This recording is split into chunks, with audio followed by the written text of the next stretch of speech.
রংপুর বাংলাদেশের 1 নম্বর জেলা হোক। আমি অর্থনীতির পাইনি, আমি শান্তির জন্য পেয়েছি। কাজে ওইটা করতে হবে, যেগুলো বলছেন এগুলো অনেকগুলো বিষয় আছে, একসঙ্গে বসতে হবে, করতে হবে, সব লটর পটর অবস্থার মধ্যে আছে, কোনোটাই ঠিক মতো চলে যায়।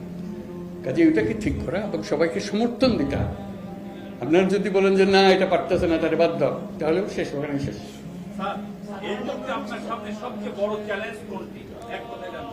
একতা, নিজেদের মধ্যে একতা, এটি বড় চ্যালেঞ্জ। একতা হলে সবকিছু সম্ভব, ঐক্যটা আসে। বুঝছি,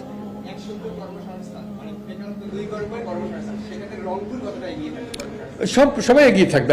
আমি কর্মসংস্থান সরকার করে দেবো এটার কথা বলতেছি না তো।